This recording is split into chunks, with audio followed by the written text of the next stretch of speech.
Alright guys, so I just did 14.4. It played out very similar to how I thought it would. Um, this chipper is a very it's very indicative of the way I program.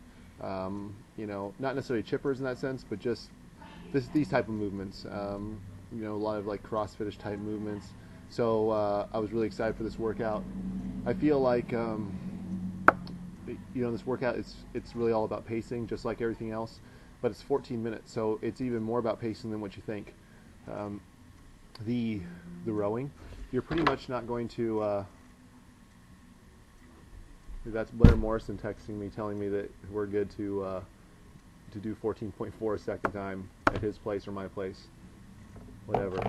So anyway, yeah, I don't remember where I was at, so I'll just start over. So 60 calories on the rower, 50 toes to bar, 40 wall balls, 30 cleans, and then you have 20 muscle ups. And if you get time, you're going to go back through to the row. If you're planning on getting back to the rower and you're going to get 15 to 30 seconds on the rower, you don't need much help from me. Maybe a little bit to kind of control your pacing. For the most part, this is going to be for people who are going to get to those muscle ups and really want to maximize their time there. So you're 60 calories on the rower. There are people out there who are great rowers. Jason Khalipa comes to mind, and then there are people who are not such great rowers. Somebody like myself comes to mind. Even though Jason Khalipa is twice as good as me on rowing, he's probably not going to get twice as fast as me on the rower. There's not going to be a lot of time for you to make up on that element. So, set a pace, have a target, and shoot for that target. For me, it was 2.5 minutes. And I felt like that was a good pace where I could row kind of within myself. I could go to the toes to bar and start to chip away at those. Anybody who says that they're going to go 10 toes to bar out of the gate and you're going to go 10s or something like that, probably not the best idea, because you saw Panchek and Bridges open up with big sets, Bridges with 20 or something like that, and Panchek with 10s. And then I know that Panchek's last 20 or so, I believe he was doing 3s, and Bridges was doing 5s. So nobody's going to be able to hold these big sets, and if you are, it's because you're taking really, really long breaks.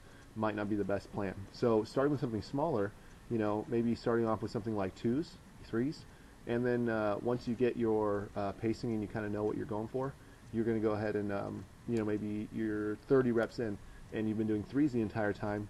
Well, if you still feel good, then you can go to 5s.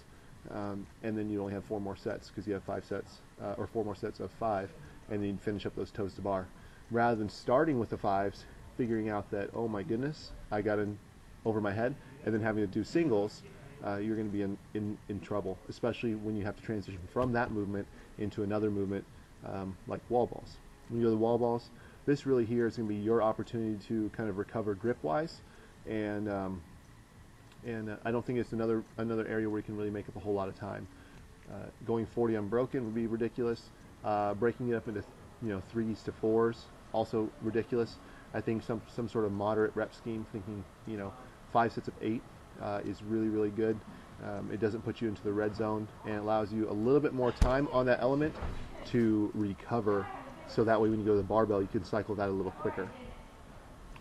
The cleans, singles. I opened up with a set of 3 and I kind of paid for it.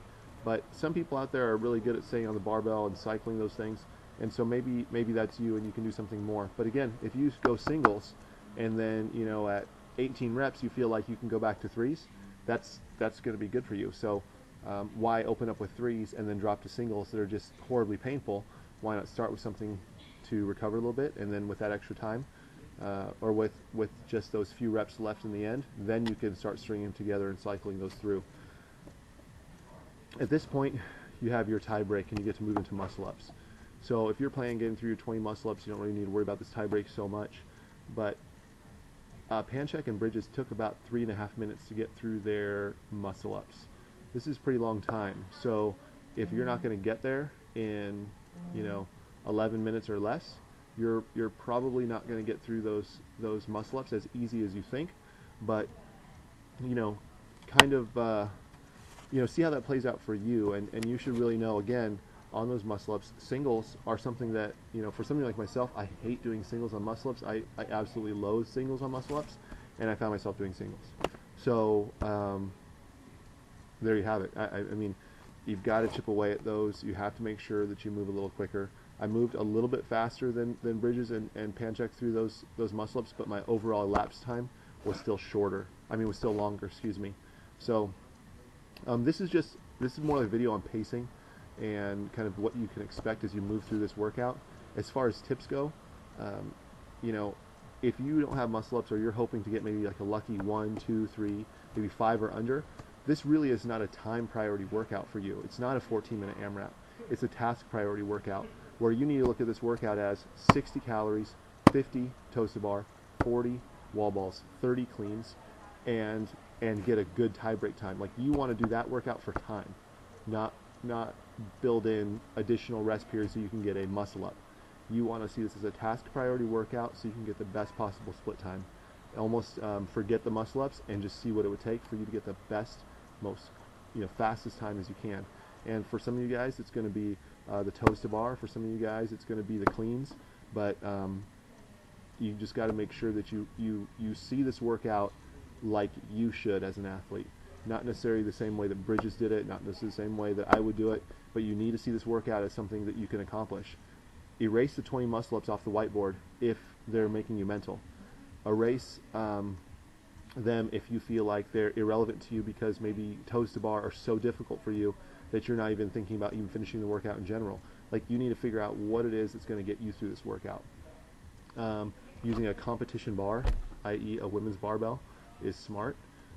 On the rower, I like getting out to a little bit of a sprint start, but if you're not a big guy, if you're not a good rower, that might be hard. Warm up, I'm not a huge warm up guy, but I warmed up a lot for 14.3. I did the same thing for this. I just made sure I opened up my hips because it is a lot of hips. And there you go. Tape your hands. Don't over tape. Grip's not an issue once you get off the toes to bar, and especially if you're cycling singles on the cleans. I think that's about it. If you get back to the rower, pull hard. Pull hard. There you have it. If you need anything else, let me know. Oh, breaking these down. Sorry, one more thing. See these movements if you want to have a target, a time target for each and every element that you want to finish. So it's not a guessing game. You know how long it's going to take you to row.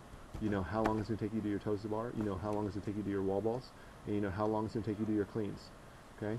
If you don't have a game plan, you can't go back and improve something when you do this again on Monday. So make sure you have a game plan.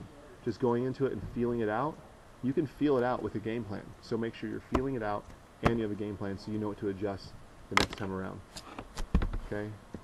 So, there you go.